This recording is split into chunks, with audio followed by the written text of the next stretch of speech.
Welcome back to SAFC Live. Well, Sunderland have been beaten yet again this afternoon, Lee. Disappointing for the fans, especially the ones who've made the journey down there. Very disappointing. We're just in this bad run of form, and on today's performance as well, that doesn't look like it's going to change soon.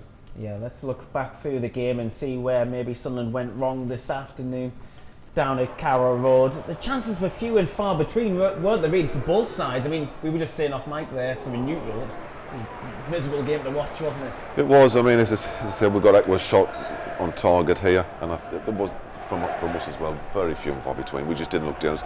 They had more chances, and again, if they had a bit more quality, they probably would have run away with it. But yeah, it was a poor game. I mean, the conditions weren't great, but still, it's very disappointing from a Sunderland point of view. Yeah, you were a little bit frustrated about the way that Sunderland didn't utilise Hamia, especially in that first half. I just don't get what our plan was. If you're going to play Hamia, and that's I was talking to you before the game, why don't we just go play the wingers on different sides so we can get wide, get it down the line and cross it for the lad. He must have been so frustrated. There was one cross, he would say, and it causes a few problems, and that was the only cross that lad got. Yeah. And then when it comes to the end of the game, we're putting the ball in the box. Yeah, and he sat on the bench. Yeah, Roussin and Burstow on it at that point as well. We're still looking through some moments here from the first half. I think that one was given for a foul in the end, but Anthony Patterson scrambling. But I mean, neither goalkeeper were particularly busy all afternoon, were they? Not really. I think Patterson made one save. Yeah. I think that was it. Generally, I mean, that one obviously, but yeah, the quality in and around the box from both teams was poor. But having said that, you just got this sense in the second half that Norwich were just putting on a bit more pressure, and obviously it told in the end. Yeah, we're going to try and look for some positives in that game, and I guess Dan Neil showed good flashes at times. He was getting his foot on the ball, trying to make things happen for Sunderland, but in the end it just wasn't enough from elsewhere around the pitch, was there? Again, you cannot say the lads never worked. They work hard. You see the Dan Neil's they're getting on the ball. I thought he held up, defended well. You just think, go on, but there's just nothing up front. We get 3 quarters up the pitch, and it just stops. And I think that's from a fan's point of view, I think is worrying and disappointing, because we're just not creating chances. We're just not dangerous. Yeah, and we're going to be without Jack Clarke as well for the foreseeable at least. Mike Dodds needs to find a way of getting more success in that final third, because there's a few times we had good play up until that point, and then it just faded away, didn't it? Yeah. Again, you go back to the Ahane, why play him if you're not going to put the ball in the box? And that would, if I had a question to ask Mike Dodds today, that's what I would be asking. An occasion there where it just drops down onto the crossbar, doesn't it? Yeah. And then onto Sunderland's rescue. There's a few occasions where Norwich was starting to knock on the door as the game went on. Yeah. That was a good save, that one from Anthony Patterson at the near post from. I think that was probably his only save. Yeah. I mean, again, shots from distance, over the bar, lots of things bobbling around, but that was it. Yeah, even the corner count, there was only 5 corners for Norwich. Sunderland having 2, which will be down with some of the lowest they've had all season, you know. Yeah, but as I say, that's the quality. We just didn't put any pressure on them in that final third. We didn't have any sustained pressure. I mean, it's okay, we break away, we have a half a shot, or we lose the ball in that final third. But it's just that sustained pressure that normally gets you the goal, which happened to us. Just looking back through some more of these moments. Ekwa had about 2 or 3 free kicks this afternoon. None of them really testing the goalkeeper. Yeah, and power. It's play the conditions. The conditions are really, really wet. It's difficult for goalkeepers. For me, should be just smashing that as hard as he can at the goal. Sauer should have done better from that one. He just has to tap it in. That's one of the biggest misses I've seen. I mean, Patterson was for 10 yards outside his knee post. There's a few of these wild shots for both sides. That was Jack Stacey with one there, who was quite successful down that right-hand side, particularly in the second half. Signs there going close, but again, it's quite central. But this is where the pressure was coming. And that was you called it. You just had. They would get. I mean, they had a couple of clear ones, but you just thought they'll get a chance. Yeah. As we watch some more of these moments, that was a difficult one. That one for Callum Styles, just behind him, wasn't it? It was behind him. He's travelling at pace. There was no way he could adjust his feet quick enough. And this is the one that hits the bar. This is probably how. Well, the keeper gets a hand on it, doesn't it, from Abdullah's shot? And yeah. Yeah, he asked a few questions when he came on Abdullah Bar and got himself into a good position, wriggled through. He has scored down at Carrow Road before. Yeah, he did well when he did okay when he comes in. Again, it's typical Abdullah Bar. He can do some good stuff, and sometimes you're putting your head in your hands and wondering what he's done there. And Job was offside, putting it in there. He was well offside. A mile offside, wasn't he, in the end? But yeah, there was a moment here, about 5 minutes around that point though, before this goal, where Sunderland were asking you a couple of questions, weren't they? A little bit, but again, but it was no quality. You know, apart from the bar chance, really, in the goal, it's again the ball goes in the box. It's just an awful ball, really. It's nothing of any quality in there. It's bouncing around, which happens in the box, and he's sharp and he finishes it well. Just reacts. Do you think Mike Dodds will be annoyed about the nature of that goal, which wins the game? You're always annoyed conceding goals. Yeah, it's just defending it, really. I suppose for me, it's the first ball in the box. 09's, it just goes up in the air. Well, for me, 09 should be attacking that and winning that. But it wasn't to be, and then what we end up doing, it just ends up bobbling around. Yeah, and perhaps an example of that play breaking down in the final third from this move. Wilson getting a header in. It was one of those rare crosses into the box. Yeah. And to the smallest man on the pitch. But having said that, I mean, as we know, he's just got a half decent leap. Yeah. And he's busy. He'll run around. He'll do stuff. But again, if I had Mike Doddsy, that would be the question I asked him: why play on me if we're not going to play to his strengths? Yeah, well, we will hear from Mike Dodds, of course, from our colleagues down at Carrow Road. If you keep an eye on Sunderland's social media, that's where it normally hits first, before YouTube. Let's have a look around at the other scores around the division. There's been some tasty results. Well, we were trying to keep on top of them during the game. Let's go through them and then maybe we can pull out a couple to speak about.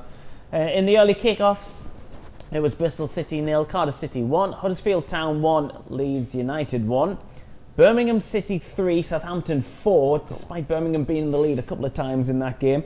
Leicester City 1, Queen's Park Rangers 2, Millwall 1, Watford 0, Plymouth Argyle 0, Ipswich 2, Preston North End 0, Hull City 0, Rotherham United 0, Sheffield Wednesday 1, Stoke City 2, Middlesbrough 0, and Swansea City 2, Blackburn Rovers 1. So some interesting ones there at the top. Southampton coming back. Yeah. And getting that win down at St Andrews, but it's Leicester City with maybe the most surprising result of the afternoon. Of course, Sunderland's next opponents league. Yeah, well, it's going to be tough on Tuesday, but they've gone through a bit of a spell. But I think for them as well, they were winning at a canter, and I think sometimes your levels maybe just drop a little bit, especially against QPR. They're expected to win against the team that's playing down the bottom, but that's, as I say, we always talk about, that's a championship for you. But no doubt they'll be up, big crowd at the Stadium of Light, and they'll be one of the put a performance on. Absolutely. What should we do next? Shall we have a look at the league table as it stands? Of course, Sunderland slipping to 4 defeats in a row, still sitting 10th, remain on 47 points, and there's the gap to Hull on 56. But it's Norwich who get the points and close the gap there from 7th to 6th, and they're a point away now from that 6th place. I mean, if Norwich were to slip in there, Sunderland weren't a million miles away from Norwich this afternoon, were they? And you look at the difference in the division. Yeah, but we just say, I mean, Ipswich again. Talk about a team that can score. They've had an incredible season. But take it from that, there's 2 or 3 teams at the top. You got your Leeds, you got your Southampton, and Leicester. But apart from that, everybody's much the same. Yeah. But the difference is for us is we cannot score. We're struggling. Without Jack Clarke, we're going to struggle. Yeah. And that's it. If you don't score, you're not going to win games. Yeah. And you will always give chances away. And ultimately, what's happened the last 3-4 games is that's what we've done. We haven't been dangerous enough. We haven't been able to score many goals, and we are conceding them. Yeah. And that's a bad recipe for playing football. Yeah, it is, isn't it? Do we have any hashtags? I'm wondering if someone. Yes, let's have a look at these and see what you've been seeing around the world. Bradley's been in touch and says, Lee, what is your thoughts on Styles during his first couple of games? He gets around the pitch. It's hard to define which role he's playing because he finds himself all over the place. I haven't made my mind up yet, to be fair. I think he's playing in a team that's playing with not a lot of confidence, not really going forward with any impetus, really. He's tidy, but for me, he hasn't really done anything yet either way to say that he's not a good player or he is a good player. I mean, I watched him a couple of times for Barnsley, and I thought he was decent, but he's jumping up on another level. Yeah. And until the lad gets about 6 or 7 games, then I can probably make my mind up. But at the minute, I think he's finding it fairly tough. Okay, then let's move on to another thought, if we can. Red and White Haddock has been in touch. Says, totally agree with you, Lee. Football's a simple game. Get it wide, get crosses into the box, and create chances. Do you think we played Hamir wisely? Well, you've already touched upon it, Lee, but someone agreeing with you. Again, that's what I'm saying. I would love to ask Mike, Dodds, what was our plan? Because if you're playing Hamir, get it in the box. And for that poor lad, I mean, I've been a centre forward myself, and if the ball's not coming in the box, what do you do? And he never really got in the game. And for me, if you're a centre forward and you're getting the ball, it just keeps you up all the time, keeps you on your toes. You want to keep going in, because you know if I keep going in, the ball will come in and I might get a chance. He had nothing. Do you think the fans will share that sympathy for Hamir this afternoon? I should think so. I think, again, as Sunderland fans, we all get it. You know, the game is about putting the ball in the box. That's how Norwich scored. They didn't do anything. You know, the slow pattern play, but ultimately they just got it wide and stuck it in the box, and a goal comes from it. Sometimes I get frustrated with this, new order of football. It has to be perfect. It has to be passed in. Sometimes just get the ball in the box. Yep. Let's have a look at another thought, if we can, here on the post-game programme. Dave's been in touch and said, why are we not counter-pressing the low block more frequently in games? Well, he must be under 20. The low block. The low block. I mean, it wasn't the best spectacle this afternoon. That game, was it? Not for any set of fans. No. Again, there was times at the beginning of the game where we did try to press them before they came out, and they made a few mistakes.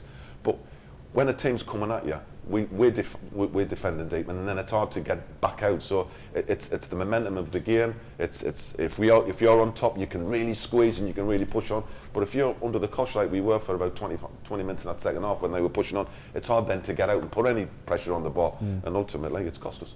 Okay, then let's have a look at what might be the final one this afternoon from Pete, who says, Lee, what are your thoughts on perhaps trying 2 out and out forwards? I think we saw it for the last 2 or 3 minutes, didn't we, when Burstow came on, but it was too far too late to see. Well, I doubt we're going to be doing 2 forwards against Leicester. Hey, I was always the big man, little man. I mean, playing Hamir and Russell for me would suit us, but that's not the way we play. We play with Job in the 10. Maybe it's a change. He tried it with 3. For me, at the moment, something's got to go. So we're not winning games. So why not try it? Yeah. All right then. Okay, Sunderland have been unfortunate this afternoon once again. Can they turn things around on Tuesday? It's not going to be easy against a Leicester City side who did falter this afternoon though, so you never know. Join us for that one. It's a 7:45 kickoff, meaning we'll be on air from 7 p.m.